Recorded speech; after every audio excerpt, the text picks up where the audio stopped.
Ikaw na pala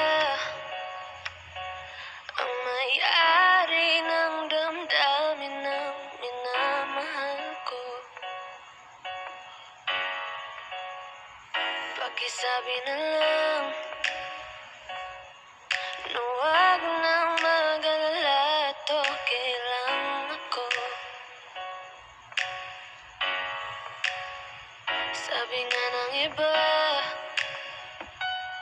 kung talagang mahal mo siya, ay hahayaan mo. Hahayaan mo na mamaan